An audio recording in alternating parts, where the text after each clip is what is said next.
Hello my royal friends, welcome back to my channel. My name is Pembe and I'm the African Princess. Yes, welcome back to all my followers and welcome to all my new followers. It's so lovely to have you all here on my channel. And for those who don't know yet, we're gonna do a story time. Yes, we're doing story time today. And I just wanted to recap of what we learned in our previous video. And I told you a little bit about Africa, didn't I? Yes. And so today I wanted to go a little bit more in depth about Africa and in telling you 5 countries that are in Africa. I know there's a total of 54, but I want to tell you about 5 countries today. Just 5. And maybe in the next videos we can continue doing this until we reach the whole 54 countries that are based in Africa. Because remember guys, I said Africa is not a country, it's a continent. Yes, amazing. So it's very important to know the countries that are based in Africa. Are you from Africa? If you don't know, you can always ask a grown-up or your mommy or your daddy. I'm sure they'll be able to tell you. So I'm going to tell you about 5 countries that are in Africa, starting with Algeria, yeah, Angola,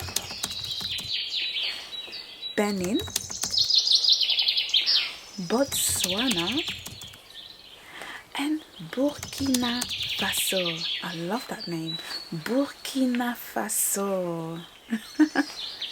So those are 5 countries that are based in Africa, and it's very important to know where you are from, because you on your own are a whole story and people would love to know about you, but you should be able to tell them who you are and where you're from, or where your great parents are from, or your parents. Yeah, your parents. But yes guys, it's very important to learn about Africa. So that was a little bit of back history, not so much history, just a few facts about the countries in Africa. I hope you enjoyed it. Now let's go over to our story time. This is story time with Pembe, the African Princess. So my royal friends, as promised, as you can see behind me, I have a beautiful book. And today we are reading about Mansa Musa builds a school. Can you all see this beautiful cover? Yeah. Sounds exciting. So Mansa Musa builds a school was created by Kunda kids. And I'll put all the details of the book below, and I have to tell you guys, these books are absolutely amazing. But enough about that, let's get back and go straight into it. So here we have Mansa Musa, a beautiful king. He almost has a similar crown as mine, don't you think? Oh, and a rod as well. A royal rod. I have mine as well.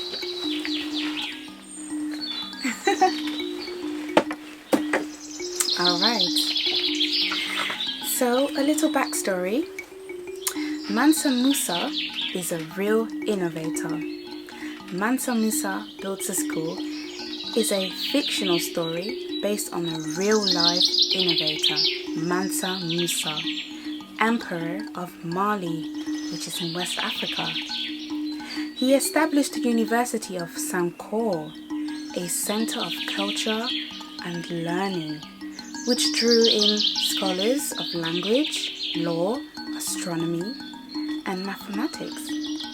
The university was recorded to have the largest collections of books in Africa. I may have to go and visit there one day. Right, so this is where the story starts.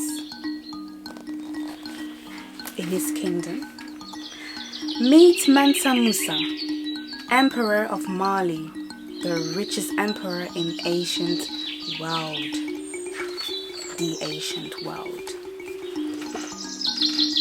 The Mali Emperor was a sight to behold, and the whole world heard of a great empire filled with gold.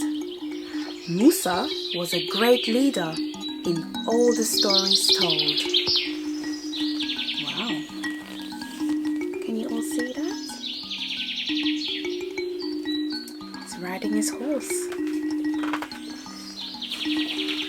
All the gold in Mali belonged to Musa. He was very rich indeed. Musa had everything he could ever want, imagine or need. Yeah. When you are royalty, it's all given to you.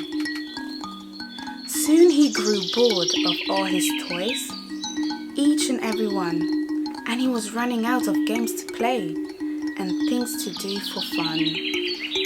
Oh, that is kind of true. When everything is given to you, there's almost nothing left to do. And that's not really exciting, is it? So Musa was just sitting here, as you can see here, with all his gold and his toys. But he wasn't happy. Let's find out what happens next. He had read all of his storybooks and counted all his blocks. He even cleaned up his bedroom and folded all his socks. Wow.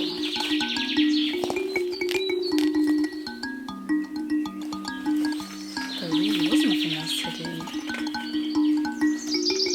The people of Mali soon started to sing a song about an emperor who has everything. I wonder how the song went.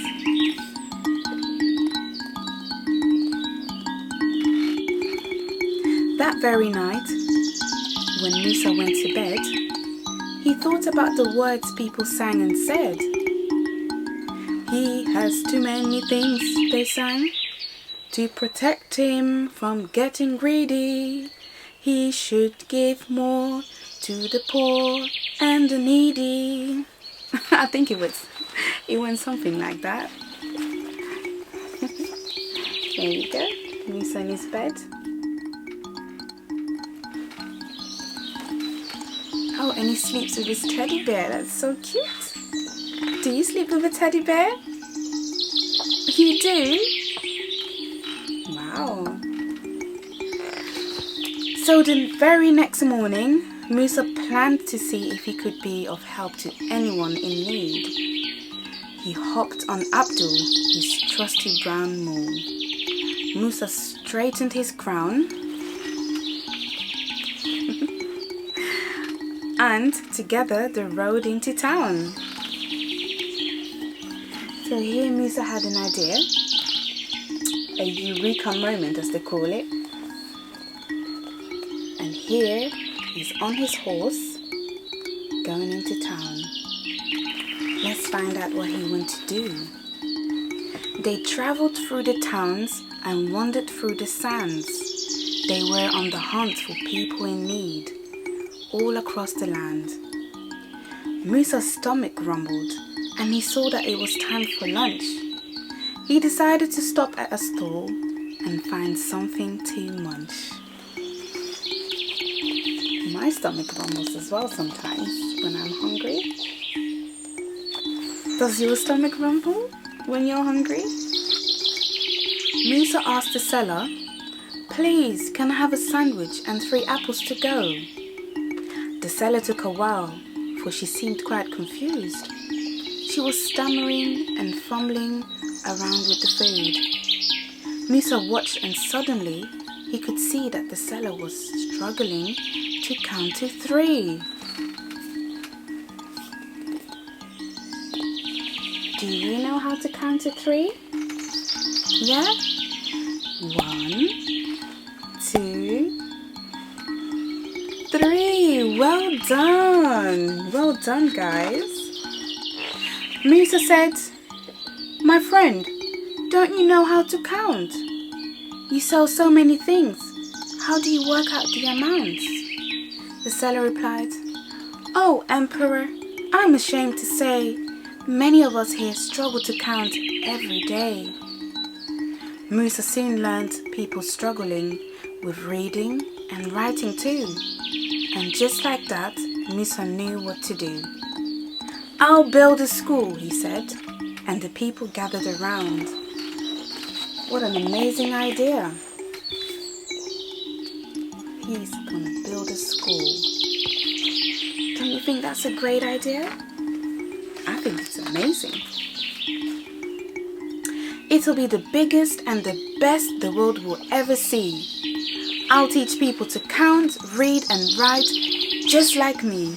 No one should struggle to count to 3. Straight away, Musa started to plan. He bought some land and built a building out of bricks, clay and some sand. What an amazing emperor he is.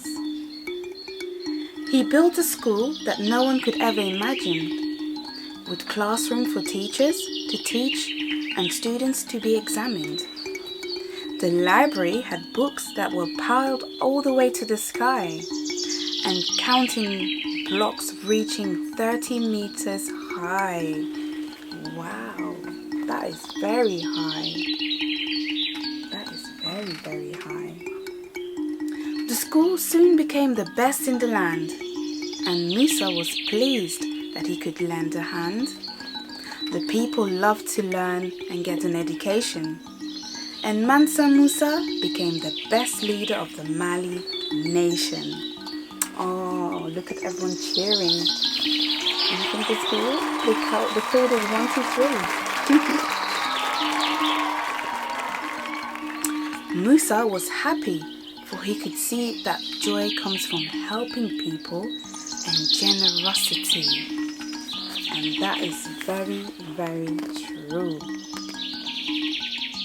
It is always good to be kind.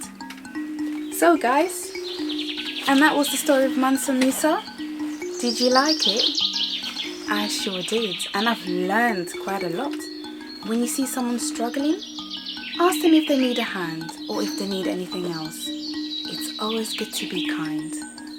And you best be kind to everyone. Okay? Alright guys, well, until next time, and I hope to see you soon. Much love. This was Storytime with Pembe the African Princess.